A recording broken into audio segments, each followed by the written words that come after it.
Il y a pas mal de pression sur les parents pour les devoirs.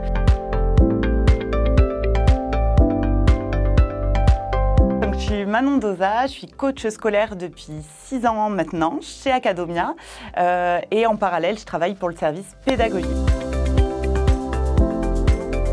Non, en fait, le coaching, ça n'a vraiment rien à voir avec l'enseignement. C'est développer, avoir des connaissances sur les mécanismes d'apprentissage et donc accompagner sur la motivation, la gestion du stress, comment apprendre à apprendre. Donc, je ne suis pas du tout là pour apprendre les maths, le français ou des notions, en fait, du notionnel, mais vraiment pour apprendre à travailler et développer toutes les compétences transverses qui sont en fait aussi indispensables pour réussir que le notionnel. Alors les règles d'or, c'est malgré tout, je pense, de bien connaître quand même le système scolaire pour bien comprendre les attentes des élèves, contrairement à un coaching adulte où on va vraiment se concentrer sur la problématique de la personne. Avec un élève ou un étudiant, on doit vraiment connaître aussi ses préoccupations au niveau scolaire, puisqu'on va s'intéresser que au scolaire, même si forcément on doit aller un peu sur un terrain perso. Donc je dirais aussi beaucoup de neutralité et beaucoup de bienveillance, parce que le coach, il va vraiment permettre à l'enfant, l'élève ou l'étudiant de prendre confiance en lui et de développer son potentiel. Donc déjà, je dirais, on a déjà passé 6-7 heures assis sur une chaise toute la journée. Donc déjà, souffler et peut-être prendre le temps de travailler différemment. Aussi de morceler, de jamais travailler sur des très longues périodes, mais de travailler régulièrement. C'est ça qui est important. C'est de travailler un peu tout le temps et pas sur des grosses plages horaires. Donc de vraiment s'écouter, que ce soit en tant que parent, où on a déjà fait notre journée et où voilà, c'est important de s'écouter aussi dans les émotions, dans ce qu'on ressent avant de se mettre à travailler avec l'élève. Et pour l'élève, pareil, souffler, s'écouter, savoir arrêter quand c'est trop et que ça soit vraiment un plus, une manière de réinvestir, ancrer les apprentissages et pas quelque chose de lourd qui vient vraiment en plus, même si malgré tout c'est un petit peu ça quand même, c'est un peu une contrainte pour les élèves, mais ça peut surtout être une chance en fait, les devoirs.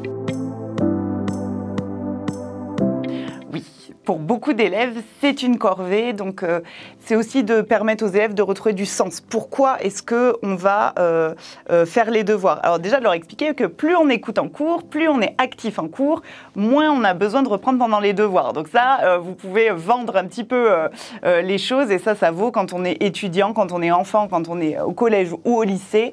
Ça vaut pour tout le monde. Plus on est actif en cours, plus les devoirs, ça devient juste... voilà, juste une repasse, quelque chose qui vient juste ancrer l'apprentissage et point barre. Comment faire pour que ça ne devienne pas une corvée? Là aussi, on peut aussi proposer de le faire de manière ludique, alors selon l'âge, mais en fait ça marche un peu pour tous les âges aussi, de travailler différemment. C'est là qu'en coaching, par exemple, on permet à l'élève aussi de développer de nouvelles stratégies. Ça peut être voilà, les flashcards, les cartes mentales, mais aussi des choses qui sont vraiment personnelles où on va élaborer. En fait, plus on s'engage activement dans la tâche, plus ça devient plaisant et aussi plus on travaille, plus on voit qu'on réussit et plus on a envie de faire. Parce que faire des devoirs, si vous ne savez pas pour combien de temps vous en avez, que vous ne savez pas si vous allez réussir ou non, si vous ne savez pas comment vous y prendre, forcément c'est compliqué. À n'importe qui, si on dit tu vas te mettre à une tâche horrible, tu ne sais pas pour combien de temps t'en as et tu ne sais pas ce que ça va donner, personne ne s'y met. Donc ce qu'il faut, c'est vraiment timer les choses, donc dire par exemple, voilà, là on va travailler 1 heure et pendant cette heure-là, on va faire ça, ça, ça. Que ce soit quelque chose de précis. Comme ça, on sait d'où on part, on sait où on arrive. À la fin, on peut mesurer le travail et les efforts et petit à petit, vraiment mettre en avant les progrès exercés. Et parce que pour tout le monde, en fait, quand on voit l'intérêt de quelque chose, on a plus de facilité à s'y mettre. Oui, alors là aussi, tout dépend de la situation, tout dépend de la relation qu'a l'enfant plus jeune avec son frère ou sa sœur aînée. Il y a des cas où ça fonctionne très très bien, justement parce que si le programme est plus frais dans la tête de l'élève qui est plus grand, il peut avoir des difficultés un peu similaires. S'il connaît bien son petit frère ou sa petite sœur, ça peut être vraiment une très bonne idée parce que cette proximité-là, elle peut faire que justement on va créer quelque chose qui correspond vraiment à l'élève, où l'élève va se sentir entendu. Attention par contre, voilà, si les relations sont un petit peu tendues, ou qu'il peut voilà, ça peut aussi vite créer créer des tensions. Mais si les relations sont bonnes, au contraire, ça peut faire un intermédiaire avec le parent. On s'aperçoit que travailler avec ses parents, c'est toujours quelque chose de compliqué la plupart du temps. Et même en tant que parent, c'est difficile de faire les devoirs avec ses enfants. Donc en réalité, tout ce qui peut un peu créer un intermédiaire, c'est plutôt une bonne idée quand les relations sont bonnes. Je pense qu'il faut s'appuyer sur les forces de chacun aussi. Il y a des choses où on est plus patient pour certaines choses ou plus à l'aise. Voilà, moi, je vais être plus à l'aise en maths. Ma conjointe peut être plus à l'aise sur la partie grammaire, etc. ou sur apprendre les poésies parce que voilà, moi, j'ai des astuces. Donc, déjà faire sur les forces de chacun. Par contre, essayer de, malgré tout, partager. C'est toujours intéressant pour un enfant d'avoir peut-être quelqu'un qui est un peu plus ferme, l'autre plus compréhensif, quelqu'un qui a des forces sur tel sujet ou qui va donner un autre point de vue aussi sur la manière d'apprendre. Donc, tout ce qui peut permettre à l'élève d'apprendre sur des manières de retenir et des manières de travailler, c'est intéressant. Acadomia, c'est vrai que ce n'est pas seulement du soutien scolaire, c'est vraiment un accompagnement à la scolarité dans toutes ses dimensions.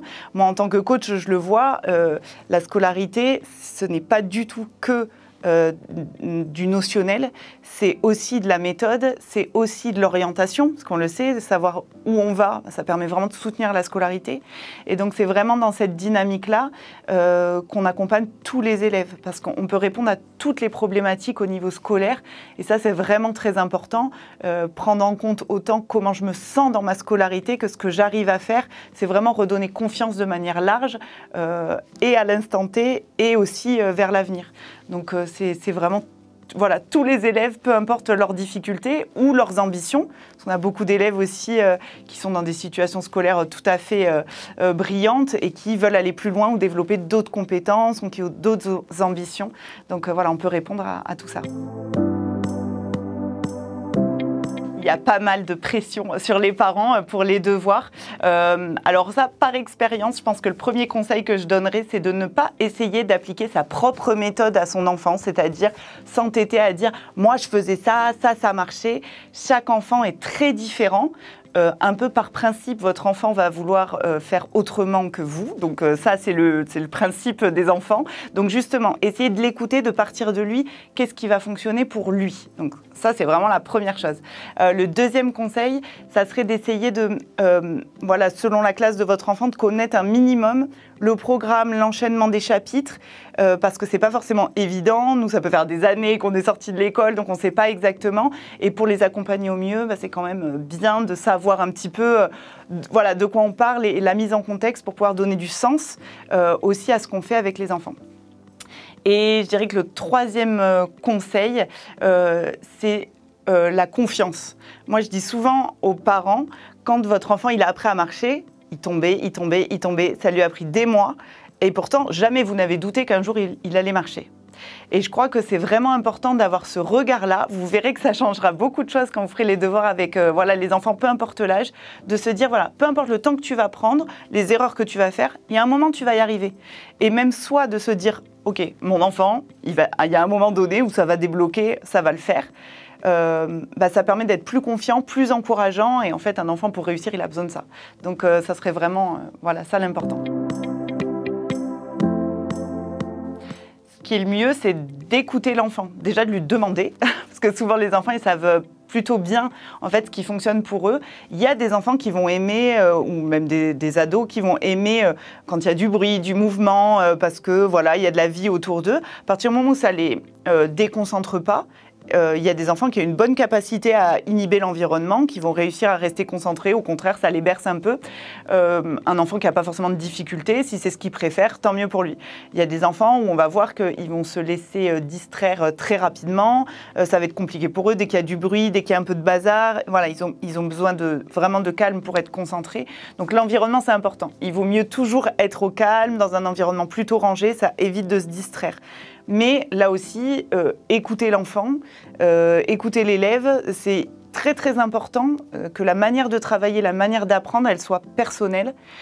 Donc je pense que, et pour la manière de travailler et pour le lieu, c'est intéressant de co-construire quelque chose. Le parent ou voilà, la personne qui accompagne et l'élève, de choisir ensemble, parce que l'élève va beaucoup plus adhérer. Et justement, ça sera beaucoup moins une corvée pour lui s'il a aussi choisi les conditions. Donc, j'ai pas le choix de faire mes devoirs ou non. Par contre, tout ce sur quoi j'ai du pouvoir, il faut que je puisse le décider pour moi.